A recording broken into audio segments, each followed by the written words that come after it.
সতীনাথ এসেছো দেখছি। হ্যাঁ, শরীর ভালো তো? এই বয়সে কি আর শরীরটা ঠিক থাকে? হ্যাঁ, তা তো বলছি। তোমার নাতিটা না দারুণ দুষ্টু হয়েছে। তাই নাকি? আচ্ছা,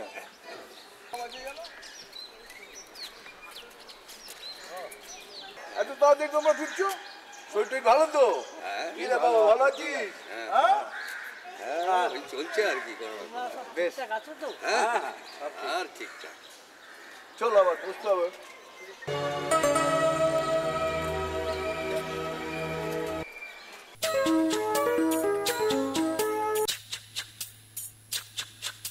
সতীনাথ, বলি ও সতীনাথ।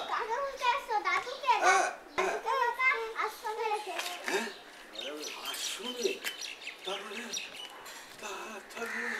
বৃদ্ধাশ্রমে সতীনাথকে বৃদ্ধাশ্রমে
বাপি বলো।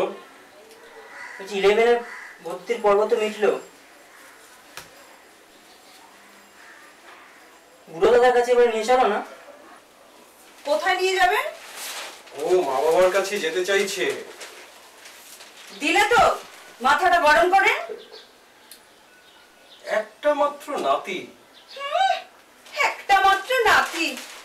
কোনোদিন নাতির খোঁজ নিয়েছেন? 10-12 বছর হয়ে গেল, আমরা মা বাবার কোনো খোঁজ নিয়েছি?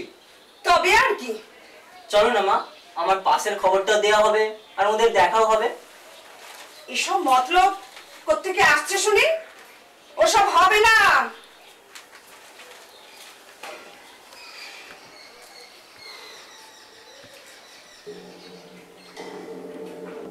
সেদিনের 5+ টুপাই আজ মাধ্যমিক পাশ করে 11। টুপাইয়ের পাশের খবরটা বাবা মাকে আজও দেওয়া হয়নি। টুপাই অনেক অনুরোধ করেছিল দাদুর কাছে যাবে, সে বায়নাও তো আমি রাখিনি। দীপাই তো বেঁকে বসেছিল। আমি বা ভাই কেউই আর বাবা মাকে দেখতেও চাইনি, খোঁজ খবরও নেইনি। তারা কেমন আছেন জানিও না। সমস্ত সম্পত্তি ভাগ বাটোয়ারা করে দিয়ে আজ তারা বৃদ্ধাশ্রম। ভাইয়ের সঙ্গে আমাদের কোনো সম্পর্কও আর নেই। কাউকে কিছু না বলে আজ কিনা আমি শ্রী সোমনাথ কাশ্যপ চোরের মতো বাবা মাকে দেখতে যাচ্ছি।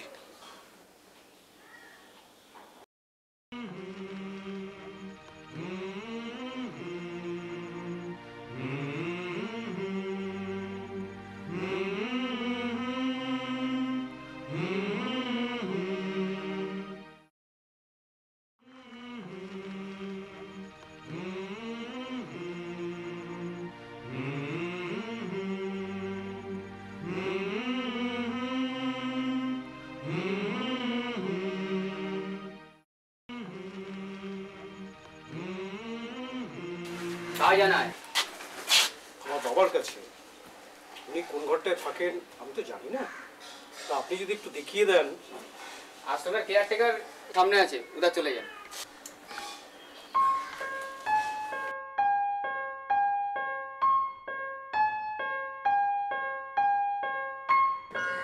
হ্যাঁ হ্যাঁ, আমি এইখানকার কেয়ারটেকার। আচ্ছা আচ্ছা, আপনার বাবা, হ্যাঁ বুঝতে পেরেছি, কিন্তু এত বছর পর আপনি আসলেন দেখা করতে? এখন তো উনি প্রায় অন্ধই হয়ে গেছেন। ঠিক আছে, আপনি একটা কাজ করুন, ওই সোজা গিয়ে সিঁড়ি দিয়ে একতলায় উঠে প্রথম দুটো রুম বাদ দিয়ে পরের রুমটা আপনি চলে যান।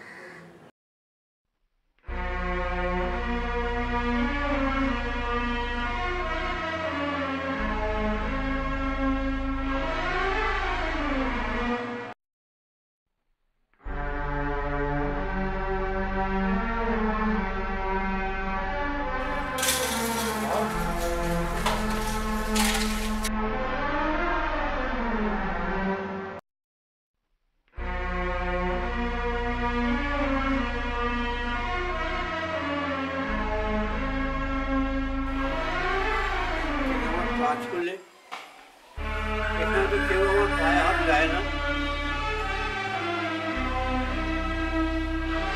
বাবা, আমি সোমু। সমু, সমু ওই নামে আমার এক ছেলের নামও ছিল। হ্যাঁ, ছিলই বলবো, কারণ সেটা এখন পাস্ট টেন্স হয়ে দাঁড়িয়েছে। বাবা, পাস্ট টেন্স বোঝো বাবা, নাকি প্রেজেন্ট আর ফিউচার নিয়েই আছো?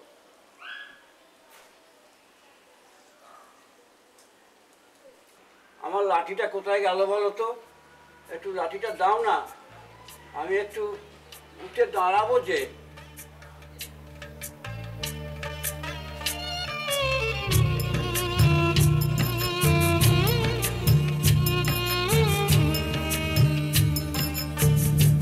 আমার ঠিকানা তাই বৃদ্ধাশ্রম।